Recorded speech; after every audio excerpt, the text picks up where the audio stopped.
Well, hello everybody and welcome back to the channel. Mainly my channel does focus on vinyl, and that's great, but I didn't name my channel after vinyl because it's really all about the music and all about the sound and the audio. And that's why I call this an audio excursion. So this excursion today is going to take us into a different format. Now, it's one we all know about, and it seems like it's gaining some steam. And I'd like to add some interpretations of what's really going on versus what my experience tells me about the good old compact disc. That's coming up next on the Safe and Sound Texas Audio Excursion.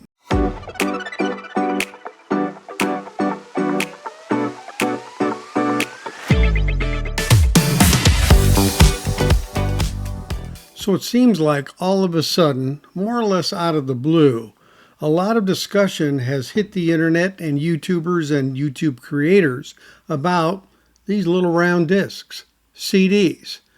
Now, they've been around since the 80s, and they were the dominant format for several decades. And they're sold in stores as new, and they're sold as used. So is there really a CD boom going on? Well, I've asked around at local record stores and half-price books and other places here in the DFW area, and they generally say they don't see any real huge increase whatsoever. They do see that they are selling as they have been, and no uptick of any major proportion has been found. There hasn't been any increase in people turning in CDs to increase or overflow their inventories either. So where is this coming from? Well, I don't know. Maybe it's coming from boredom, or maybe it's coming from the fact that a lot has been talked about in vinyl and now we want a new topic to talk about. And that's all well and good. But CDs have been around and they're going to be around.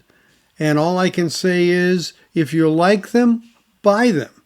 But I do have some history and some background with CDs, and I'd like to share with you what I think are some of the better ways to find CDs and to hunt for them when you're out there in the wild. Compact discs are still produced as a media format for audio, and they're enjoyed by many. As a matter of fact, their sales still exceed that of vinyl.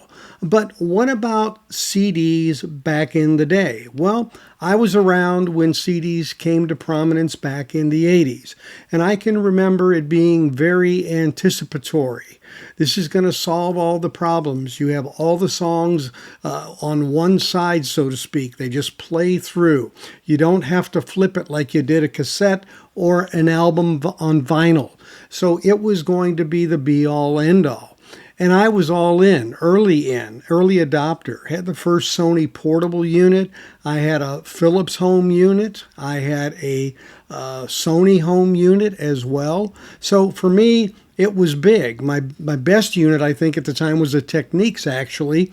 And it actually had what was called auto cue, which would allow it to be able to start at the real beginning of the song, because sometimes there was a second or two delay. You'd watch it count up or count down to that 1 or 2 second start. And this thing would actually see the first bit of real information and have it right at the ready, which was great when I was doing DJ work. So quite a phenomenon in the industry. Now, back then, we weren't thinking about or talking about mastering or mastering engineers or anything of that nature. And the capabilities that were bringing these to a CD from a tape were a little bit young, and they were a little bit elusive in terms of what you could do. So a lot of early CDs were just flat transfers of what was on tape to a digitized format. And in a way, that was a good thing. Now, the reason I showed the Led Zeppelin II is because this disc, and this one is one that is actually what's called a Deo Kosan pressing out of Japan, and this was mastered by Barry Diamond. And this thing sounds fabulous. It sounds very close to the RL. in terms of the energy and the bass and the power of it. So if you can find this, it's a great deal. Now, I only paid $6 for a copy of this. I had an original too, but just to show you, these are out in the wild for less than $10. But you got to know what you're looking for, like anything else. Now there's UPC numbers on the back of these as well that you can use to trace it. They actually do have a quote dead wax on the interior of the disc that identifies more information about it in here that you can read.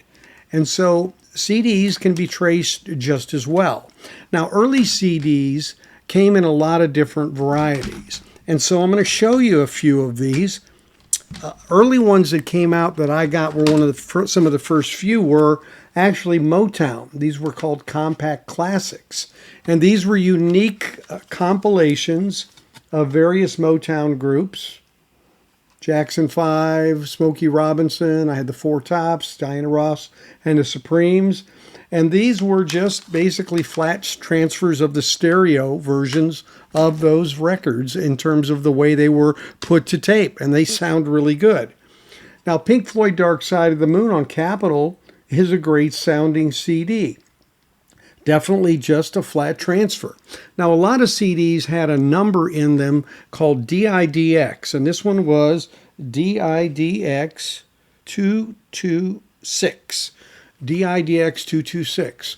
Each individual CD had an index number from a release. So those numbers, if you see a DIDX and 3 or 4 digits, that means it was fairly early in the adoption of CDs when they came out. And those were ones that basically, for the most part, were flat transfers.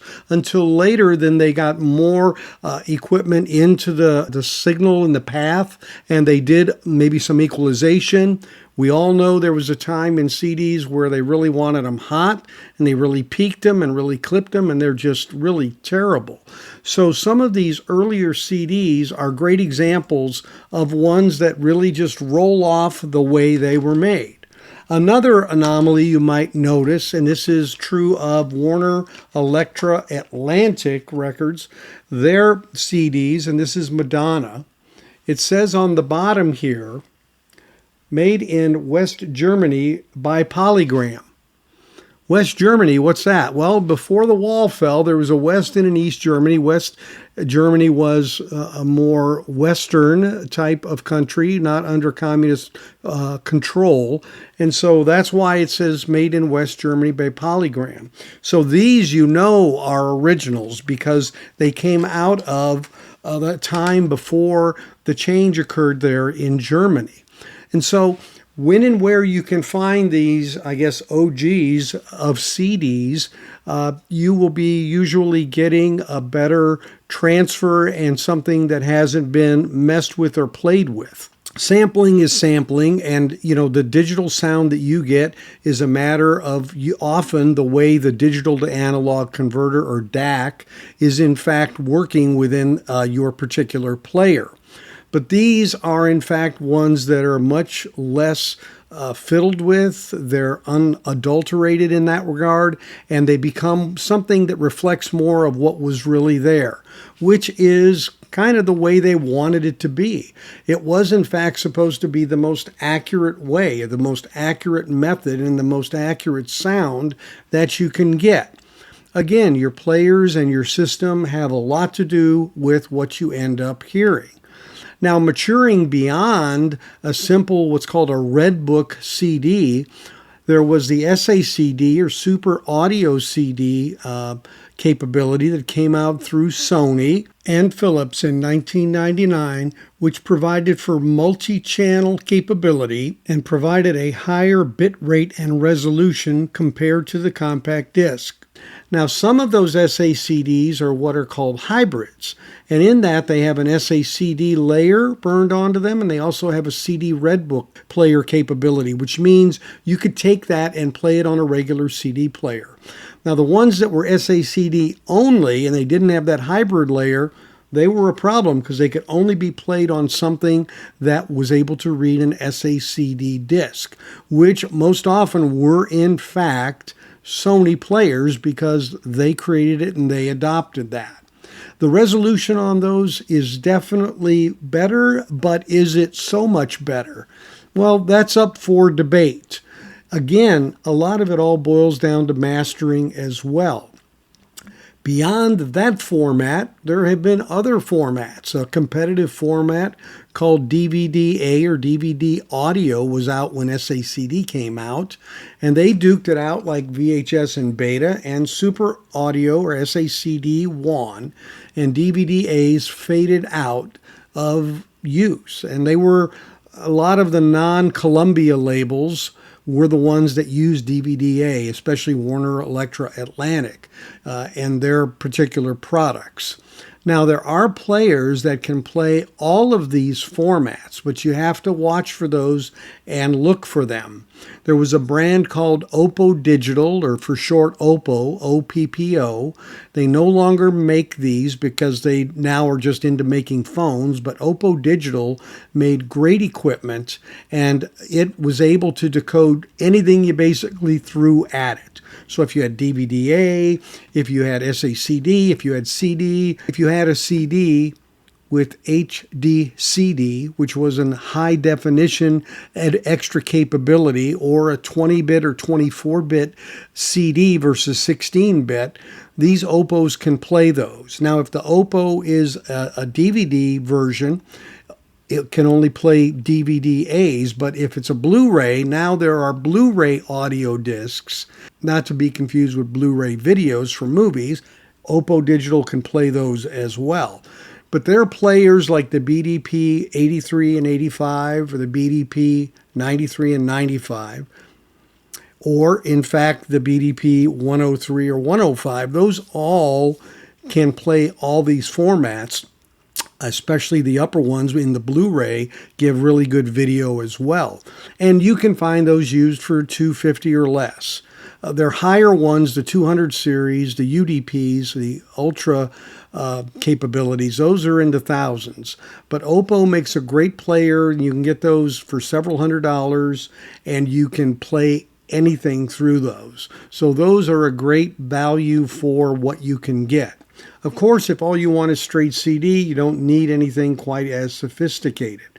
But what is important on a CD, of course, is keeping it clean so the lens can read it, and keeping the lens clean so that it can read the material.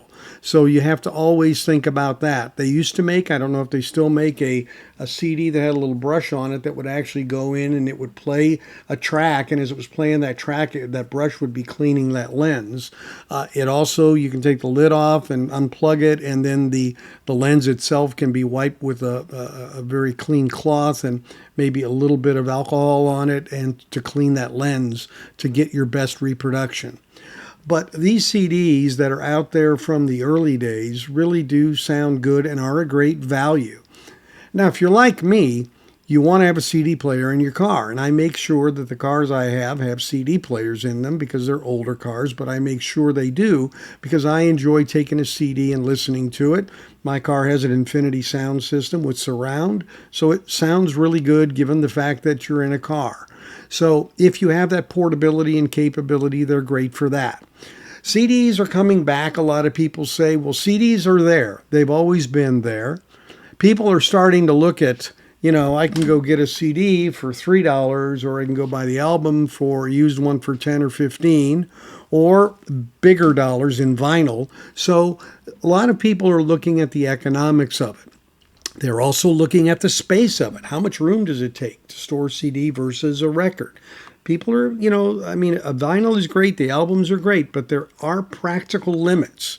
And again, since people live in smaller places, the cost of housing is so high, these are all factors that bear into it.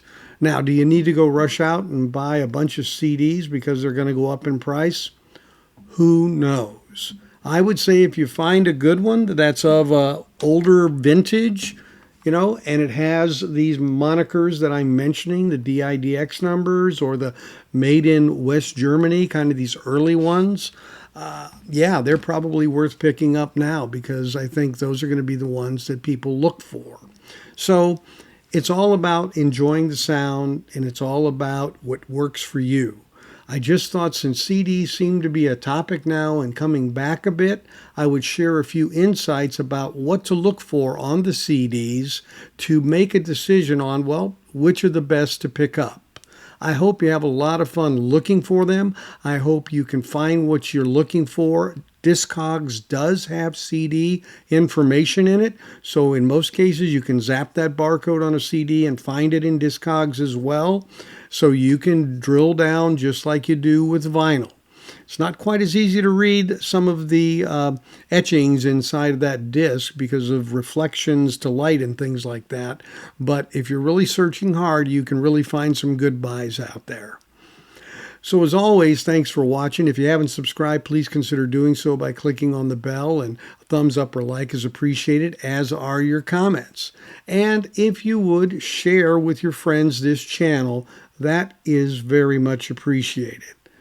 So until we catch you next time, thanks for joining me today on our Safe and Sound Texas audio excursion. Take care, everybody.